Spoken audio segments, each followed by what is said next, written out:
Hey everybody, we've got some news. Director's Take mixing up the meta in mid-season. Hello, wonderful people, and welcome to the Mid-Season 9 Director's Take. This season had the most significant changes to the game that we've made in a long time. True. When we launched Season 9 in February, we wanted to make sure to keep an eye on your feedback and react to what we saw. We've had 2 patches so far, and we have another one, which is quite the stunner, coming up next week. Let's get into that. No, wait, let's talk about where we're at and then get into that. So, mid-season patch is gonna come next week. Oh, we are already halfway through the season, and I am still GM2. Not even GM1. It's hard to climb. Although GM2 right now, by the way, is top 10, so there's that. The changes made this season were designed to address multiple issues in the game based largely in part on your feedback. We're happy with how these modifications have shifted the game, but there are 2 areas we want to improve a bit. The damage passive, yes, and some individual heroes have landed after the shakeup, Tracer. We think the direction we're heading in is correct, but agree that some changes still need to be ironed out. So, let's start with the damage passive.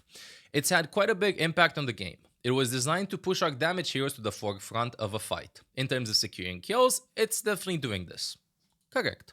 Overwatch is about eliminating the opponents and sending them back to spawn, so we think it's healthy for damage heroes to have a large impact here, but it may be pushed a bit too far. There can be moments where it feels a bit too dangerous, even as a tank, to expose yourself, or where your health can burn down quicker than expected while being healed. One of the goals of the recent health increase was to soften some of the burst damage in the game. This is one of those effects that can be very difficult to tune just right, so we're going to take a small step back in the next patch and lessen the healing reduction from 20 to 15%. We'll keep an eye on it and go from there. Okay, so the PS passive will be nerfed from 20% to only 15% healing reduction if you apply it. Now, I think that we will feel the change in game. Not honestly, with these numbers and with how the DPS passive works, like the fact that you can just do 1 damage and activate it and continuously refresh the cooldown 1 damage and then 1.9 seconds pass and then you do 1 more damage and then you keep on refreshing it and stuff. It's a bit tricky to just look at the numbers and go like, oh, wait a minute, this number is actually huge or is actually small or whatever. What matters is that they're seeing that this is too strong. I also think it's a little bit too strong, and it's kind of frustrating sometimes to try to realize when you realize that you cannot sustain your teammates that much and you better just do something else. And then if you do something else, your teammates are going to be like, why are you not helping me? Because if I help you, you're going to die anyway. So this should remove a little bit of the frustration. But until we see in games, in practice, how this change feels, and if it feels, I think it's going to feel better.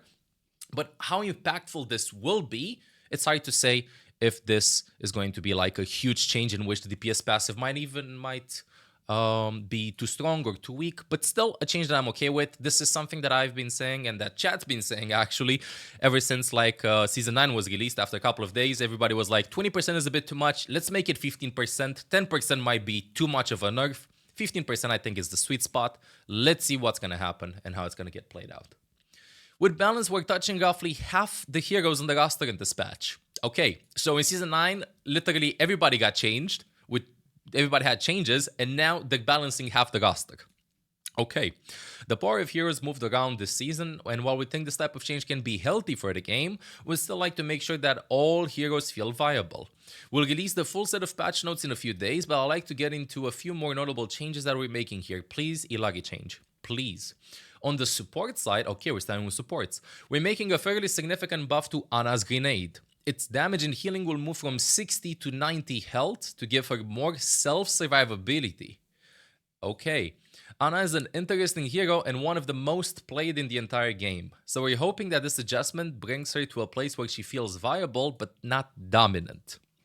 Okay, so Ana is getting a buff to her nade from 60 to 90 health for damage and healing with the nade. They specifically say to give her more self-survivability. So this change is not necessarily, from what I can understand with how they phrase this, their intention is not necessarily to make it so that Ana's gonna land like more aggressive nades onto the enemies and they're gonna get bursted down and whatever. It's more about using it more passively for yourself, get the effect of extra healing, extra sustain that kicks in. Now, is this going to change how strong she's going to be in mid-season patch?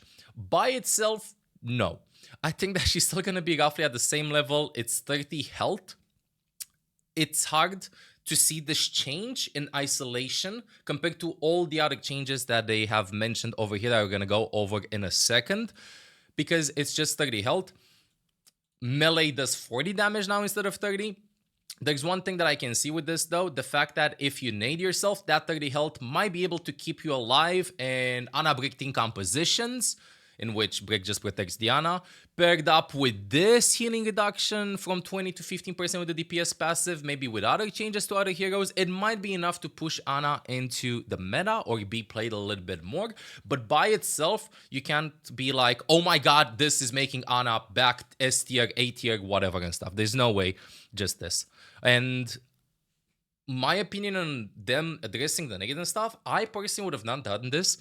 What I would have suggested is, I feel like in team fights, I am landing more shots, right? But I'm stuck almost half of the time reloading. I needed more bullets, or I needed faster reload time. Or make my bullets feel more impactful by reverting the nerfs that decreased her healing and damage. More people, like everybody has like more HP and stuff, so why not just encourage with 5 or 10 extra healing as she had a couple of patches ago. So these are the 3 things that I would have done instead of like going with increasing the nade, especially because like it's on a pretty long cooldown.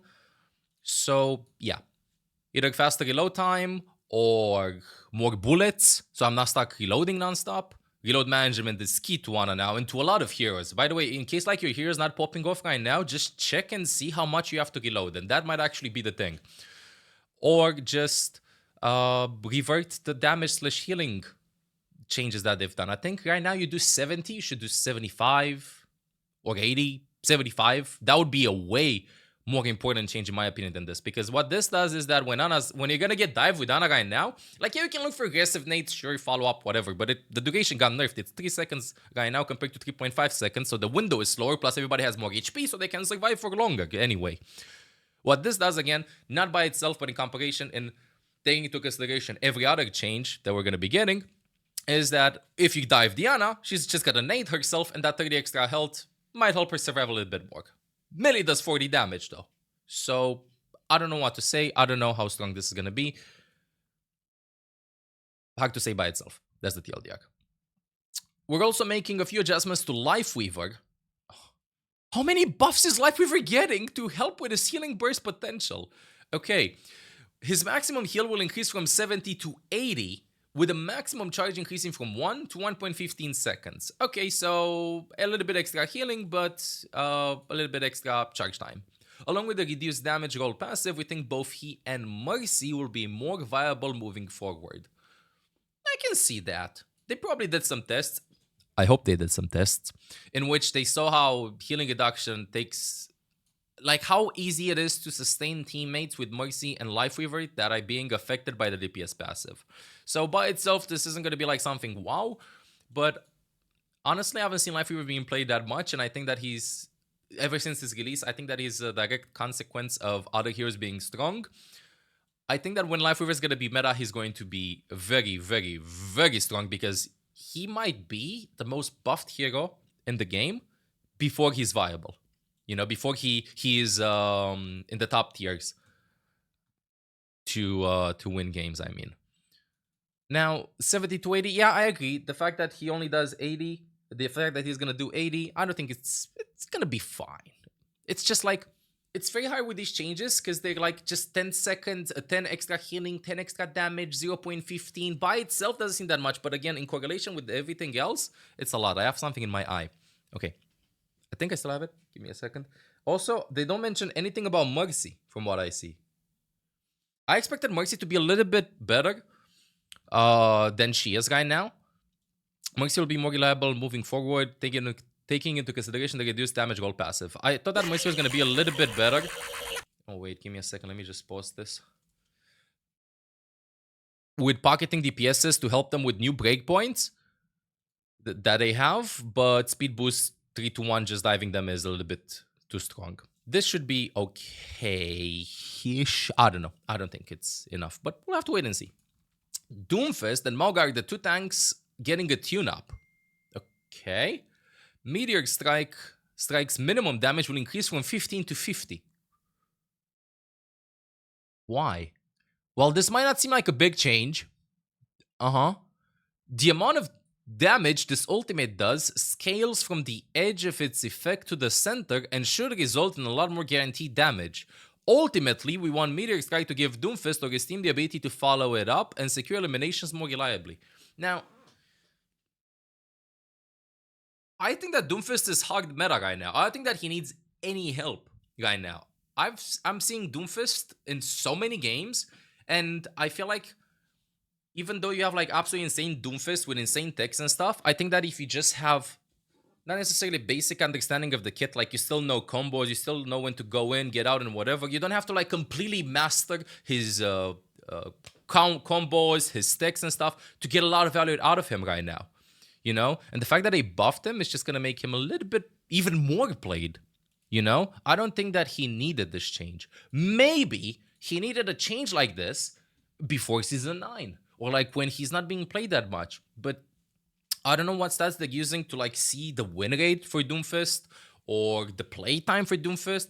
But from what I remember, and the qualifiers for WCS, like in the first week, a lot of teams were playing Doomfist, and I'm seeing Doomfist a lot in ranked. I don't know. I don't know about this. Mauga's getting changes to his cardiac overdrive ability. Okay, Mauga, ever since, so he got released, he was pretty weak in the playtest or whatever that weekend. He was pretty weak. Then they released him. He was pretty strong from what I remember. He was insanely strong. And ever since they nerfed him, he's not that good right now. So, they're doing some changes to him. Let's see how big the changes are. Its duration will decrease from 5 to 4 seconds. Okay, so nerf. And its cooldown will decrease from 12 to 10 seconds. This is his E. The one that makes him go like, ah. Thank you. Stop. Not necessary. Additionally, it will fill his passive overhealth by 100. Wait, what do you mean it will fill his passive overhealth by 100? Instantly? Or gradually fill by an extra 100? I would be like Junker Queen shout. Instantly. Okay. You want the ability to be more reliable, more consistently give Mauga additional survivability. Mauga will also receive a buff to his overrun. The Stomp damage will increase from 45 to 60. Okay. These might be pretty big. These might be pretty huge, honestly. Wait and see how it's going to feel like in game, but he might be playable. Is he going to be like broken and stuff? Hard to say unless you come up with a strategy to use him and stuff, but okay, fine, let's test it out. I think the overhealth by 100 is a little bit too much. I understand why they want to give it to him because honestly, once he uses his E, you might... The contact play, when he uses his E, is just run away. Right now, he can actually like take space with this. 100 extra. We'll see how it feels. Mauga is very tricky overall if you look at the numbers. With how many bullets he has, with how much HP he can maybe get with the overhealth and stuff. Oh well, it is what it is. A tank we're not touching in this patch is Wrecking Ball, but we have a small rework coming to our lovable yet deranged hamster in Season 10. Okay, so they're gonna do a small rework to Wrecking Ball. I think that they're not doing any changes to Wrecking Ball because he was very strong at the beginning of Season 9 for like a week when Zen was strong. He wasn't strong by himself, you know?